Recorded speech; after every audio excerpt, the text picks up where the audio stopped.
everybody. It's a beautiful day here in Washington State, but not for long probably, because we're supposed to have rain coming in.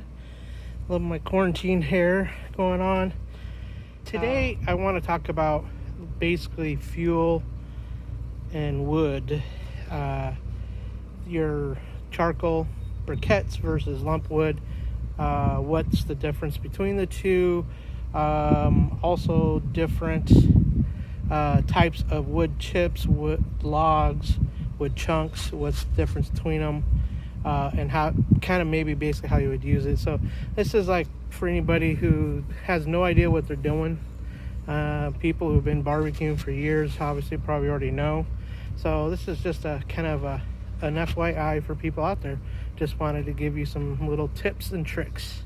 So what I want to start off with first today is talking about types of charcoal. Usually when you go to the store, what you're finding is either lump wood charcoal, which is what this Lazari is, which is actually mesquite charcoal. Sometimes you'll find it where it'll say mixed hardwoods on there, so it could be a combination of oak, mesquite, hickory, maybe some cherry, alder. It depends on where it comes from. And that Lazari has one.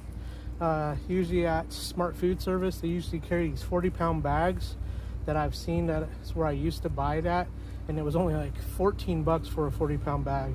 Where this one's a 18-pound bag, cost me $13 at the grocery store. But I like using lump wood personally. But I have seen on AmazingRibs.com was talking about different types of charcoal and stuff like that using, and they're not so much for lump wood, because sometimes when they were pouring out the bags, they were finding like 2x4s and stuff in it, which usually 2x4s, that's pine. You never want to use pine as a wood because it can be kind of toxic in your food for like long cooking periods. It's fine when you're roasting marshmallows and hot dogs over the fire, but when you're smoking meats and stuff, not to mention pine also gives kind of a tar type taste to it. It's what I've been told. So you never want to use pine, fir, or those types of woods. Cedar, you don't want to use cedar either. Using a cedar plank because it's smoked like what people do with fish, that's okay, but don't another like hot like smoking. So basically what I like, you get huge chunks of wood, but you also get a lot of little things, little chunks of things, and even smaller, like because they get broken up, little pieces. But sometimes I've had almost a whole log in one of these bags before, and I was like, whoa. But these are pretty good size. You can dump them in your charcoal chimney, have them lit, or but because of the odd sizes, you don't get as much. Sorry for the noise, probably picking up on the mic, but that's basically lump wood charcoal. It's a lot of hard woods that's been burnt already. That's what charcoal is just burnt wood. But here, this is your traditional, what you usually see. I mean, all sorts of brands out there. This is Kingsford. That's what my brother has had. And of course, there's your typical briquettes. This is basically finer wood that's been compacted into these little briquettes. Now you're starting to see them where they have wood chips in with them so they can flavor. It depends on where you go, where you might be able to find them, their availability. I even seen charcoal with rosemary. Oh no, I'm sorry, that wasn't charcoal, that was pellets. So I'll talk about that here in a little bit. So basically, that is your difference between a briquette and a lump wood charcoal. Both work fine.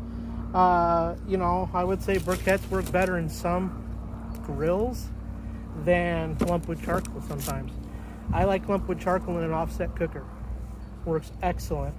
I've used it in like your Komodo style type smokers, but briquettes will work in those too. Your Weber kettle grills, those style briquettes work awesome in those. I would say if they probably perform better than lumpwood charcoal. That's just my opinion of what, and from my experience. And I just say experiment, try it out. You know, don't get pre-lit charcoal, by the way. The stuff that's like match light, that's instant light, that stuff's soaked with what do you call it, lighter fluid. So you don't want to get that because that's not really good. People are frowning on lighter fluid nowadays, you know, because it's chemicals, it's getting into your food. I personally like the smell of it. I think it's just from childhood. Some people don't, but there's a lot of good ways to be able to light your charcoal without it using charcoal lighter fluid. This is something I just started coming across. It's called tumbleweeds. It's a natural wood fire starter, and I think it might have a paraffin over it or something like that, but they're all twisted.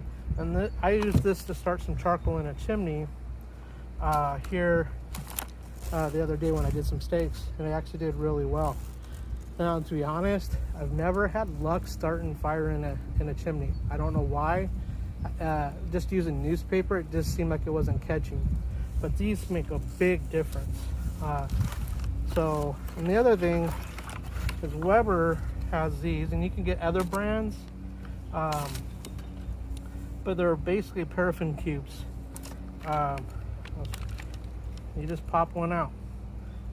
They'll say use a couple. As you'll see on the picture here, shows like 2 underneath the chimney. But you just put that underneath, and you light it, and it's like your starter thing for it. So these are just a couple suggestions. There's other types. Royal Oak makes kind of like a similar tumbleweed, I guess. What they do is it's all natural wood. I would suggest that you use that kind of stuff for starting the charcoal lighter fluid. So hopefully this gives you an idea about briquettes and lumpwood charcoal. And